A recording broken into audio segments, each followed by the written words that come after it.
All right, let's go ahead and start this video where we are going to talk about neutralization reactions, all right? And so in aqueous solutions, neutralization is the reaction of hydrogen ions with hydroxide ions to form a water molecule. And so when we add an acid to solution, it's adding a hydrogen ion. When we add a base to solution, it's increasing the hydroxide ions, and the H and the OH come together to make water. Now, the other thing that will always be produced is a salt. So a salt will always be produced, and the salt comes from the cation of the base combining with the anion of the acid. And the general formula you can see is below. Now, you can see it's HX plus MOH making water, and then the H and the OH come together, and you're left with the metal and the anion, which come together to make the salt. Now, neutralization reactions are examples of double replacement reactions, and it's just, again, they're trading partners, and it's pretty straightforward. So we're going to go ahead and look at quite a few practice problems, and I'm going to do a lot of different examples, and we will get going from there. For this video, we're going to go over how to write a neutralization reaction. Now, a neutralization reaction is a type of double replacement. It's where an acid and a base combine to make water and a salt. So let's go ahead and take a look here. This right here is an acid, and the way we know it's an acid is because it has a hydrogen ion associated with it.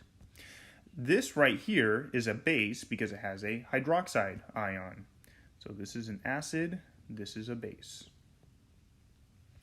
Now, when an acid and a base react together, the H and the OH come together to make HOH, which is the same thing as water, which you can see is one of the products. In a neutralization reaction, you will always have water as one of the products. Now look what's left over. If the H and the OH come together to make water, let's go and take a look at what's left over. The H and the OH make the water, and we're left with some cation and some anion, which those two will come together to make the salt. So let's go ahead and write this balanced chemical equation here, balanced chemical reaction. And so we have this right here, which is hydroiodic acid plus sodium hydroxide. And again, it's always going to make water in some salt. And so let's go ahead and take a look at what salt it's going to make. Well, if the H and the OH come together to make the water, we're left with sodium iodide. Now, whenever we're writing any sort of ionic compound, we always write the metal first and the non-metal second. And if you just want a quick trick to remember which one goes first, well, is sodium first or second in this compound? Sodium is first in the compound. And what about iodide? Iodide is second in the compound. And so that's the same way that you write it over here. Now, to balance this, I'm going to go ahead and say that it's already balanced right now, but we're in the next situation it will not be. But if you take a look, here's a quick trick. The first thing you always balance is the salt. And then the second thing you balance is the water. Now, the way you balance the water is however many hydrogens are on the acid is going to be the number of water molecules you have. So let's go ahead and do this. We're going to balance the salt first. There's one sodium on either side, one iodine on either side, and so that's balanced. And then if you take a look how many hydrogens are on the acid, there's one hydrogen on the acid, so that means we're going to have one water, which we don't need to write the one. Now for this next problem, where we have carbonic acid and we have strontium hydroxide. Now, again, whenever you have an acid and a base reacting together, it's always going to make it's going to make water, and then it's going to make some salt. Again, the H and the OH is what comes together to make the water, and we're left with strontium carbonate. Again, strontium is first in this compound, carbonate is second, and so we write the strontium first and the carbonate second. Now the strontium has a 2+ charge, the carbonate has a 2-, so it's a 1-to-1 ratio, and so we're left with strontium carbonate. Now let's go ahead and balance this. Again, the first thing we balance is the salt. This is the salt. The strontium is balanced on both sides, and the carbonate is balanced on both sides. Now the second thing we balance is the water, and if you take a look, how many hydrogens are on the acid? There's 2 hydrogens on the acid, so that means we're going to end up with 2 waters. Now, for those of you who are wondering, well, that gives us 4 hydrogens here. There's only 2 hydrogens here. Well, you need to also remember that we have 2 hydrogens here as well. And so those 2 hydrogens and these 2 hydrogens will make 4 hydrogens. Now I'm going to skip down to number 6 here. We have aluminum hydroxide. Aluminum is a 3+ charge. Hydroxide is a 1-. So that's going to give us 3 hydroxides. Plus, we have hydrochloric acid, which is HCl. The way we know it's HCl is because it has hydro in there, which means it's binary. Again, this is always going to produce water, and it's always going to produce some salt. Now, the salt it's going to make, again, the H and the OH comes together, and we're left with aluminum chloride. And the thing we need to keep in mind is that aluminum has a 3+, chloride has a 1-, and so that's going to give us a 1-to-3 ratio. Now, let's go ahead and balance this.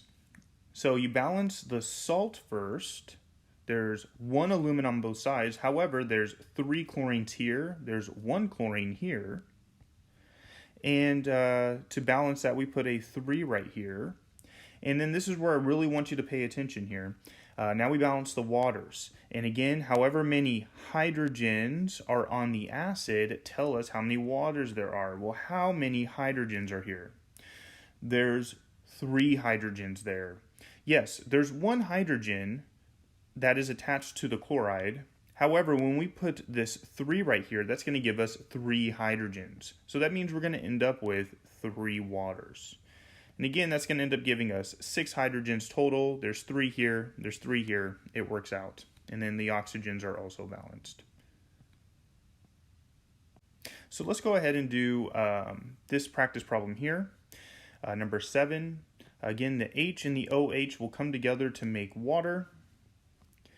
We're without the H and the OH, and we're left with cesium, which has a 1+, and carbonate, which has a 2-, so it's a 2-to-1 ratio. And what we end up with is CS2CO3. Now again, we balance the salt first, and if you take a look, there's 2 cesiums on the right, so we need to put a 2 over here to balance that. And then we balance the waters. However many hydrogens are on the acid will tell us how many water molecules we have. So we'll end up with 2. And now it's balanced. Now let's go ahead and move down to number 10. Now number 10, we're going backwards. Again, we're going to have some sort of acid and some sort of base. And we need to figure out what acid we started with and what base we started with. If you take a look here, this right here is potassium, and it has a 1 positive charge, which means that it's going to end up with the base because this is a 1 negative charge. And so we end up with KOH. This right here, the second one, is going to come from the acid. So the anion will always come from the acid, and the cation will always come from the base. And because chloride is a 1-, we end up with HCl. Now to balance it, we always balance the salt first, which is this one right here. It happens to be balanced right now. And then however many hydrogens are on the acid will tell us how many water molecules we have. There's one hydrogen on the acid, so there's one molecule, it's balanced. Let's go ahead and go down to number 12. This is saying if we start with this acid and this base, what salt will be formed? Well, we have nitric acid. We know that it is an oxyacid because it does not have hydro in there, so that means that it comes from nitrate.